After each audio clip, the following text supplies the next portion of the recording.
dia após dia estar no Senhor. Que nós possamos nos alegrar apesar das circunstâncias e de todas as dificuldades. Vamos estar abrindo no Evangelho de João, capítulo 20. A gente tem estudado já há algum tempo, sobre quem é Jesus no Evangelho de João.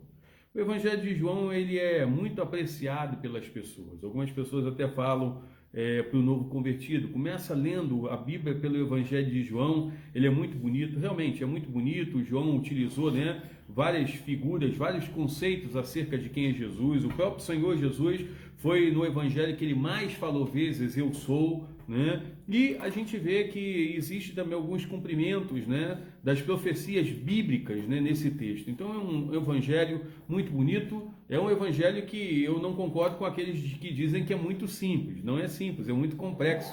Dos 4 evangelhos é o evangelho mais teológico, é o evangelho que mais existem conceitos que nós precisamos estar ali estudando e nos aprofundando. E aí a gente tem essa oportunidade de poder olhar para o Evangelho de João e ver tantas coisas maravilhosas acerca de quem é Jesus. A gente às vezes fala que Jesus é o nosso Senhor e Ele é o nosso Salvador. É verdade isso, mas Ele se apresenta por muitos outros aspectos, E nós sabemos que todos esses aspectos mostram de forma bem clara a sua divindade, o seu poder, aquilo que Ele é para cada um de nós. Então é muito importante que nós possamos nos aprofundar. Nós vamos estar então lendo inicialmente de 1 até o versículo de número 10, e depois eu convido você a deixar a sua Bíblia aberta, no capítulo 20, nós vamos estar falando mais alguma coisa desse capítulo. Então vamos lá, João capítulo 20, de 1 a 10, diz assim: no primeiro dia da semana, Maria Madalena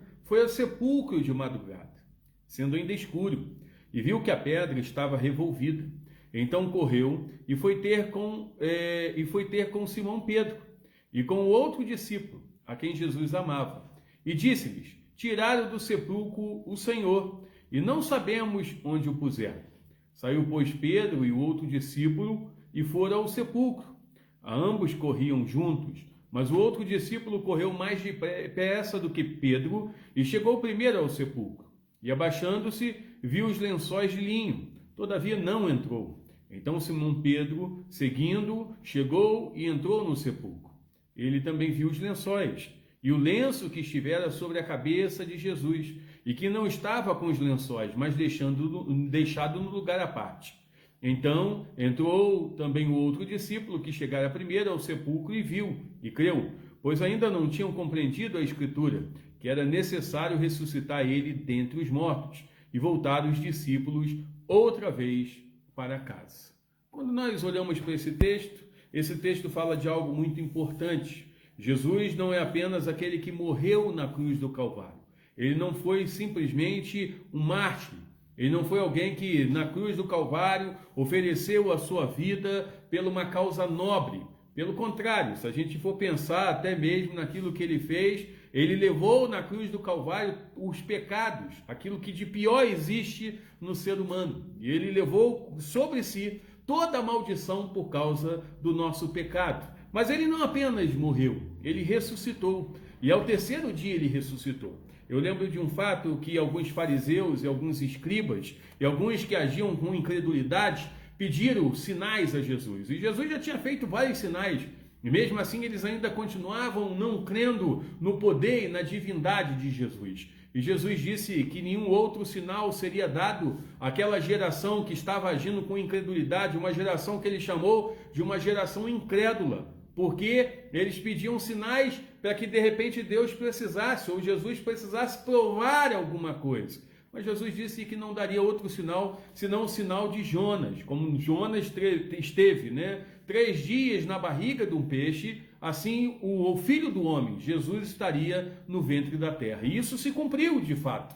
Jesus, ao terceiro dia, ressuscitou. Ele morreu a nossa morte e ao terceiro dia ele ressuscitou e nos concede a todos aqueles que nele creem a vida eterna, a vida abundante que ele ofereceu. Ele nos deu vida, e aí a palavra de Deus diz que ele nos deu vida, estando todos nós mortos nos nossos pecados. Ele morreu na cruz e ele nos vivificou, e é muito importante que nós possamos crer nisso, porque isso é fundamental na doutrina do cristianismo. Nós crermos num Cristo que não está pregado na cruz.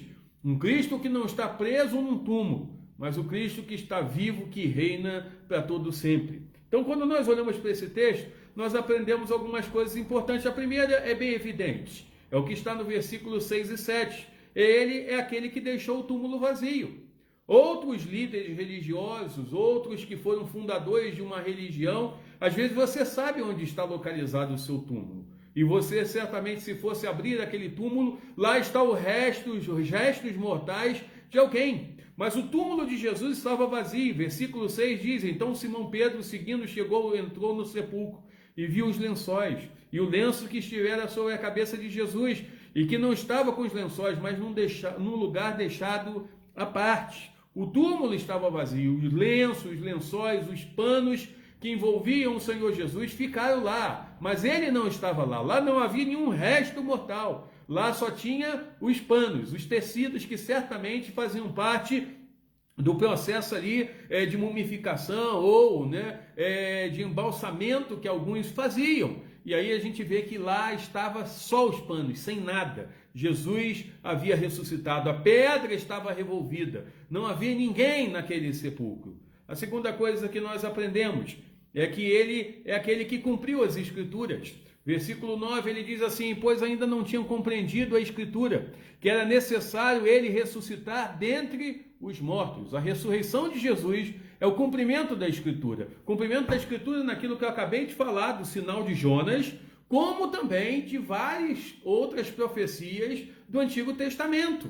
E aí a gente vê que eles ainda não tinham entendido, a ficha ainda não tinha caído, eles ainda não tinham entendido o significado daquele túmulo vazio, mas Jesus já havia dito isso, Jesus já tinha falado isso até para os seus próprios discípulos, dizendo que era necessário, ele ia a Jerusalém, padecer, morrer, ser crucificado, mas ao terceiro dia ressuscitar. Ele também tinha falado isso para as autoridades, para os escribas, falando que em 3 dias ele estaria derrubando o templo e refazendo novamente. Ele estava falando não do templo físico, ele estava falando do seu próprio corpo, que ao terceiro dia ele estaria ressuscitando. Então eles ainda não tinham compreendido, eles ainda não tinham entendido o verdadeiro sentido daquilo que havia sido prometido desde o Antigo Testamento. Mas Jesus também é aquele que enxuga as nossas lágrimas. A gente vê que ele aparece ali a Maria. Maria, ficando depois ali desse momento que ela estava ali com João e com Pedro, ela entra no templo. No túmulo. E aí diz o versículo 11, Maria, entretanto, permanecia junto à entrada do túmulo, chorando. Enquanto chorava, abaixou-se e olhou para dentro do túmulo. E viu 2 anjos vestidos de branco, sentado onde estava o corpo de Jesus. Um à cabeceira e outro aos pés. Então eles perguntaram: mulher, por que choras? Ela respondeu: porque levaram meu Senhor e não sei onde puseram. Tendo dito isto, voltou-se para trás e viu Jesus em pé, mas não reconheceu que era Jesus. Perguntou-lhe Jesus: mulher, por que choras? A quem procuras? Ela, supondo ser o jardineiro, respondeu: Senhor, se o tiraste, dize onde puseste, e eu o levarei. Disse-lhe Jesus: Maria. Ela, voltando, lhe disse em hebraico: Rabone, que quer dizer mestre. Ou seja, aqui está implícito que Maria chorava, Estava bem claro, quer dizer que Maria chorava, mas está implícito que ela sentiu o consolo ali necessário, porque ela pôde presenciar Jesus vivo. Jesus até diz para ela: não me detenhas, porque ainda não subi ao meu Pai.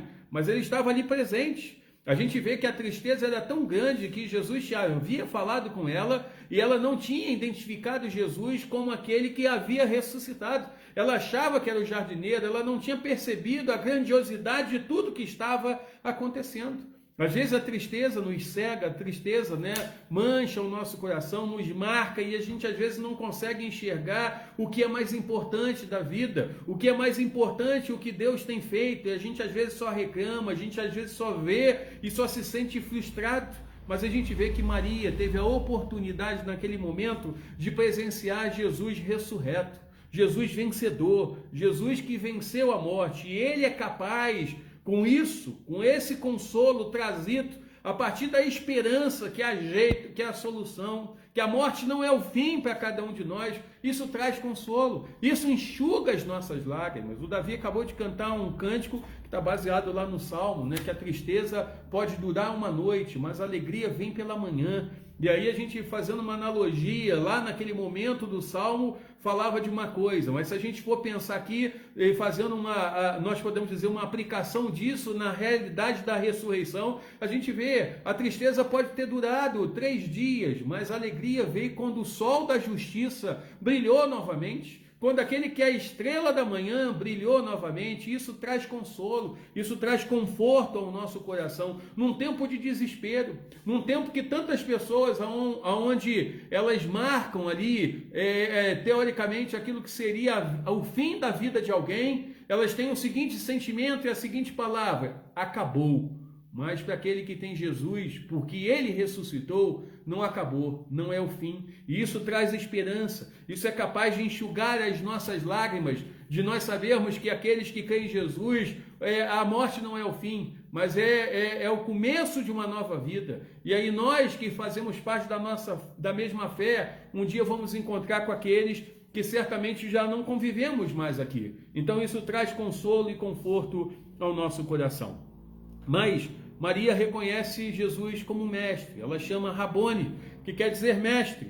E aí quando a gente olha, né, que Jesus é aquele que é mestre, é aquele que ensinou muitas coisas. E Jesus nos ensinou em cada uma das etapas da sua vida. Ele nos ensinou no seu nascimento. O rei que se fez carne, habitou entre nós, nasceu de forma humilde, numa manjedoura, num estábulo, né? Não tinha lugar para ele entre os ricos, não tinha lugar para ele entre os poderosos, e ele ensinou sobre humildade. Ele ensinou durante todo o seu ministério muitos ensinamentos preciosos. Ele interpretou, e não apenas interpretou, mas ele vivenciou o verdadeiro sentido da palavra, até porque ele é a palavra encarnada, ele é a palavra viva, ele é a palavra de Deus que se fez homem. Ele também ensinou através de cada um dos milagres e sinais que ele fez, e nós vemos que Jesus então fez vários sinais, e todos esses sinais e milagres eram pedagógicos. Ele estava por trás desses milagres, não apenas fazendo bem a alguém, mas ele estava querendo ensinar alguma coisa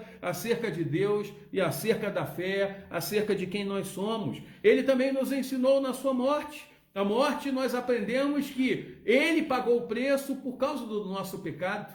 Ele realmente morreu sem culpa por aqueles que de fato eram culpados e pecadores, que cada um de nós. E ele também nos ensina na sua ressurreição. E quando nós aprendemos sobre a ressurreição, nós aprendemos sobre o verdadeiro sentido daquele que ele já tinha falado, daquilo que ele já tinha falado no capítulo 14. Ele diz no capítulo 14, né? No capítulo 10, ele diz que eu vim para que tenham vida em abundância. E no capítulo 14, sim, ele diz: eu sou a vida. Como também um pouquinho mais na frente, no capítulo 15, 16, também ele fala que ele é a ressurreição. E quando nós olhamos então para todos esses textos, é muito importante que nós possamos aprender sobre a vida que Jesus nos dá. Ele é o Cristo ressurreto. Mas ele também é aquele que nos traz a paz. E aí nós vemos que Jesus aparece aos discípulos a partir do versículo 19. E diz assim: ao cair da tarde daquele dia, o primeiro dia da semana, trancadas as portas da casa onde estavam os discípulos, com medo dos judeus, veio, pois, Jesus, pôs-se no meio deles e disse: paz seja convosco. O contexto é que eles estavam com medo. Todos tinham fugido por causa da prisão de Jesus. Todos estavam ali angustiados, com medo de sofrer as consequências por serem discípulos de Jesus. E aí nós vemos então que Jesus entra naquele lugar. Eu fico imaginando aquela cena, né? Você está num lugar, todo mundo apreensivo, com medo, e Jesus entra de repente, né? Provavelmente não abriu porta, passou ali pela parede, não sei, o texto não deixa claro, mas simplesmente ele apareceu ali, e aí ele traz a paz, ele traz o consolo. Ele mostra tudo o que tinha acontecido, mas apesar de tudo o que tinha acontecido, ele estava vivo. Versículo 20, ele mostra a mão, o lado, né? E ele diz de novo: a paz seja convosco, né? Jesus é aquele que nos dá a paz, a verdadeira paz. Não o conceito de uma paz fictícia, artificial, mas uma paz verdadeira. E a paz é trazida ao nosso coração em meio ao medo, pelo poder que Deus tem sobre todas as coisas. e sobre aquilo que certamente todos nós temos medo. Você pode até dizer assim, não, eu não tenho medo da morte, mas todos nós temos medo da morte. Todos nós temos medo, né, de alguma coisa que a gente ainda não passou, não vivenciou, e a morte traz essa apreensão, mas nós sabemos que aquele que ressuscitou traz paz ao nosso coração. Traz paz na certeza de que aconteça o que acontecer, e ainda que eu passe pela morte, a minha vida está nas mãos daquele que cuida de todas as coisas, aquele que detém todo o poder, e nós sabemos que Jesus é aquele, então, que nos traz essa verdadeira paz. Mas não só isso, Jesus também é aquele que nos envia. Versículo 21, disse-lhe, pois, Jesus, outra vez digo, Pai seja convosco, assim como o Pai me enviou, eu também vos envio. E quando nós pensamos naquilo que Jesus veio fazer, aqui pode parecer uma palavra muito simples, como o Pai me enviou, eu também vos envio.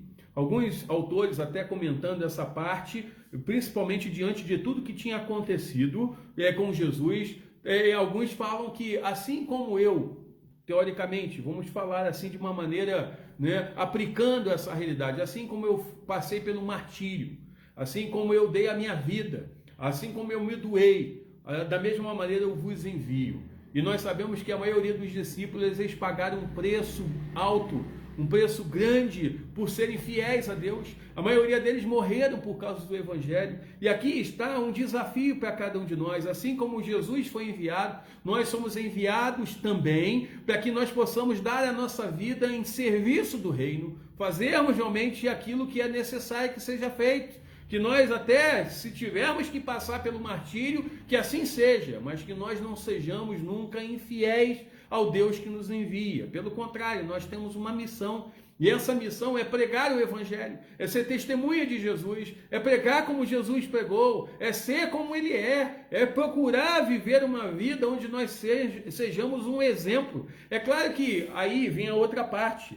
Aquele que nos envia, ele também concede o Espírito Santo, é o que diz no versículo 22, né? E ele então, né, disse-lhes, recebei o Espírito Santo. Ele já tinha prometido isso, e Atos 1:8 ele fala lá, né, vocês vão para Jerusalém, e lá do alto vocês vão ser revestidos do poder, e vocês serão minhas testemunhas. Ou seja, ele não nos envia para que a gente se vire, ele não nos envia na nossa própria força, ele não nos envia, quer dizer, para que a gente faça do nosso jeito. Ele nos envia sendo capacitados, dirigidos pelo Espírito e falando pelo Espírito Santo. É o que diz então o versículo 2. Ele nos concede o Espírito Santo. E o Espírito Santo, ele tem algumas funções muito importantes na nossa vida. Nós somos selados, ou seja, nós somos marcados por Deus como propriedade dele, através da obra do Espírito Santo, através da habitação do Espírito Santo no nosso coração. Mas nós somos também capacitados, ele nos ensina acerca de Deus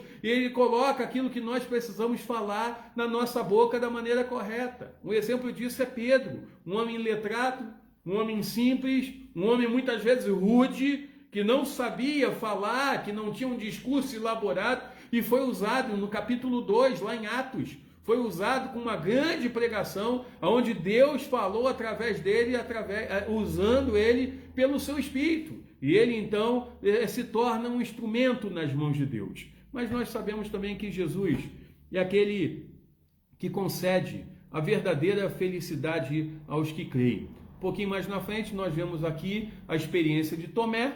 Tomé já era alguém que duvidava de determinadas coisas, não era novidade a dúvida. Ele lá em capítulo 14, ele apresenta uma indagação curiosa, Jesus falando, eu vou na frente preparar-vos lugar. E aí Tomé diz lá, como é que a gente vai saber o lugar, se o senhor, para onde o senhor vai, se o senhor não está dizendo para onde vai? Então ele já tinha algumas dúvidas, e agora ele tem dúvida quando Jesus aparece para os discípulos, eles maravilhados, eles contam então para Tomé, e Tomé não estava presente. E Tomé diz assim, eu só vou ver se eu puder tocar. Tomé era materialista. Tomé precisava de algo material para ele poder crer. Ele era aquilo que é o espírito desse tempo. Se você não tiver uma coisa racional e material, você não crê. Mas Jesus fala de algo maravilhoso, que a verdadeira felicidade está com aqueles que creem, mas creem de uma maneira especial. Não porque viram, não porque puderam tocar, mas porque foi revelado a eles né? E aí diz lá o texto, né, que bem-aventurado é aqueles então que não viram e creram. Eles não puderam tocar, eles não puderam ter a comprovação racional daquilo sendo algo verdadeiro, mas pela fé eles puderam enxergar. E quando nós olhamos para isso, Jesus dá a verdadeira felicidade àqueles que creem. Nós temos essa oportunidade também. Nós não podemos estar lá, nenhum de nós esteve com Jesus presencialmente, mas nós podemos sentir, nós podemos ver Jesus, nós podemos saber que Ele fez coisas maravilhosas e que Ele continua fazendo coisas maravilhosas. Então é muito importante que você saiba disso. Bem-aventurado, feliz é aquele que crê. Mas ainda, no versículo 30, João diz que Jesus é aquele que fez muitas outras coisas.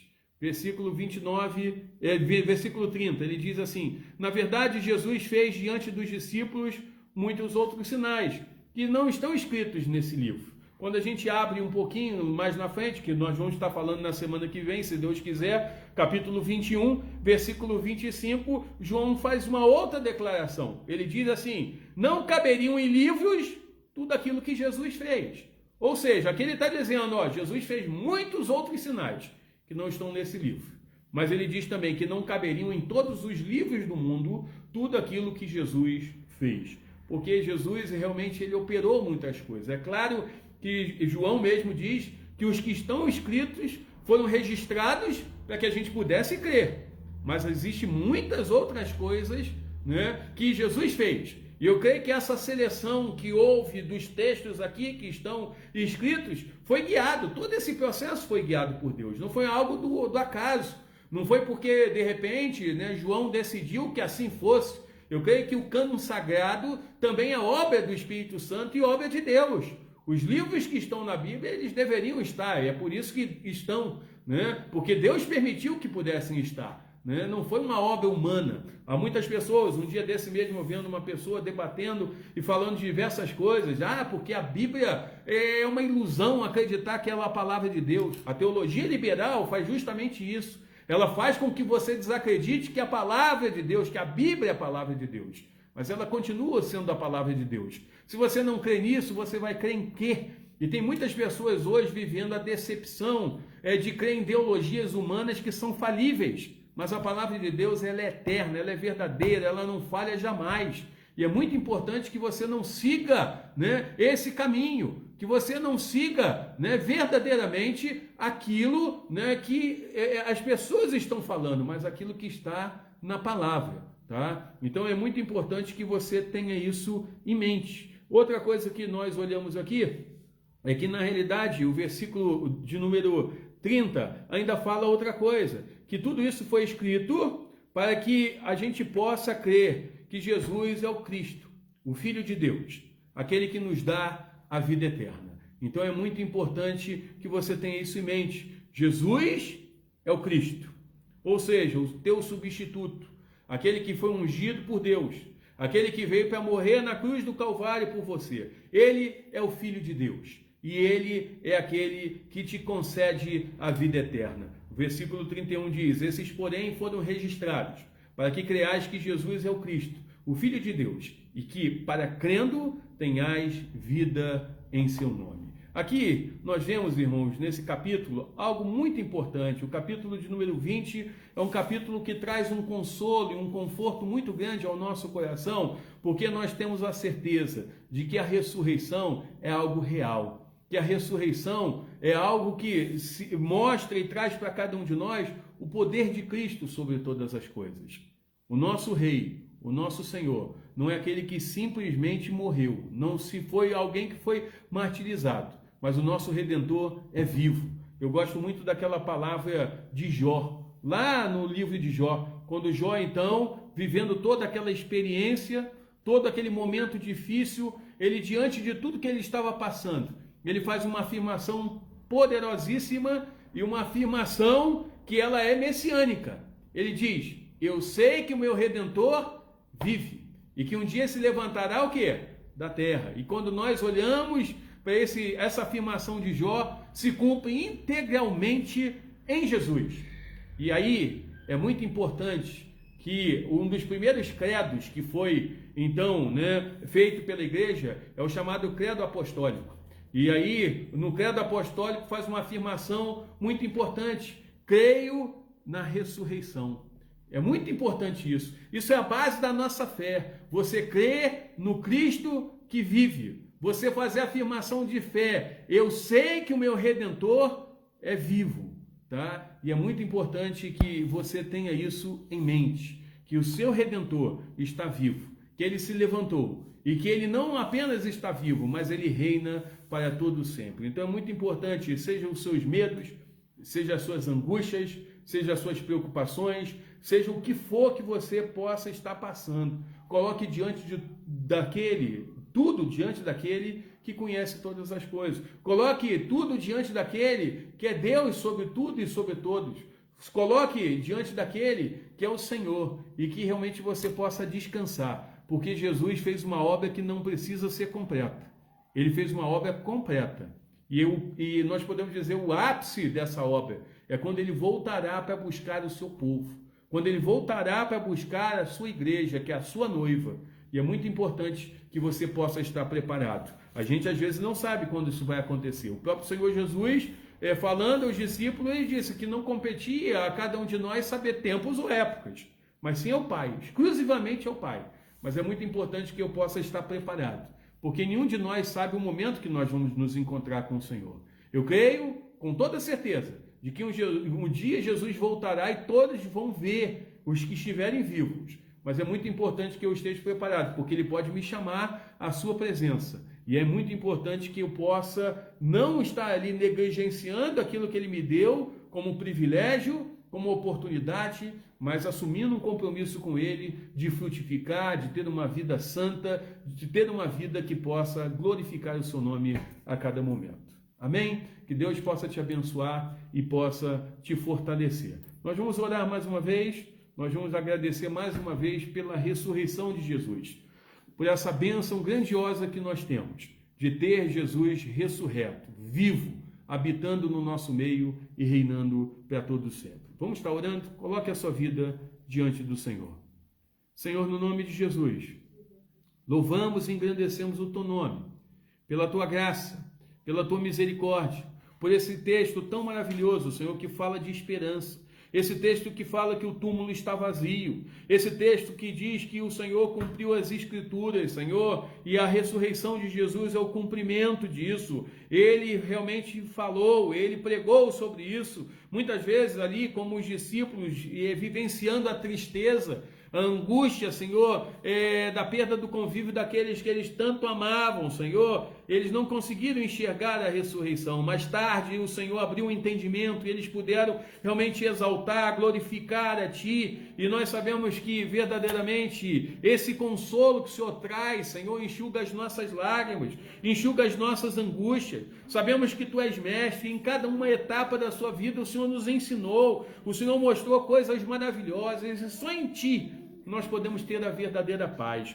Só na tua palavra nós encontramos o consolo necessário. Não são as palavras dos governantes, não são as palavras dos homens, não são artigos bem elaborados, palavras, Senhor, polidas, que vão trazer consolo, estímulo na nossa vida, mas é a tua palavra que é viva e verdadeira. Nós queremos colocar também, Senhor, diante de Ti a nossa vida, para que nós sejamos um instrumento nas Tuas mãos. A Tua palavra nos mostra que o Senhor nos envia. Sabemos que nós, por nós mesmos, não temos nada a falar, não temos nada a declarar, nós somos pequenos, limitados, Senhor. Nós não vamos contar simplesmente a experiência nossa, mas nós vamos contar a experiência daquilo que nós temos vivido, daquilo que o Senhor fez na nossa vida, nos tirando das trevas, nos trazendo para a Sua maravilhosa luz.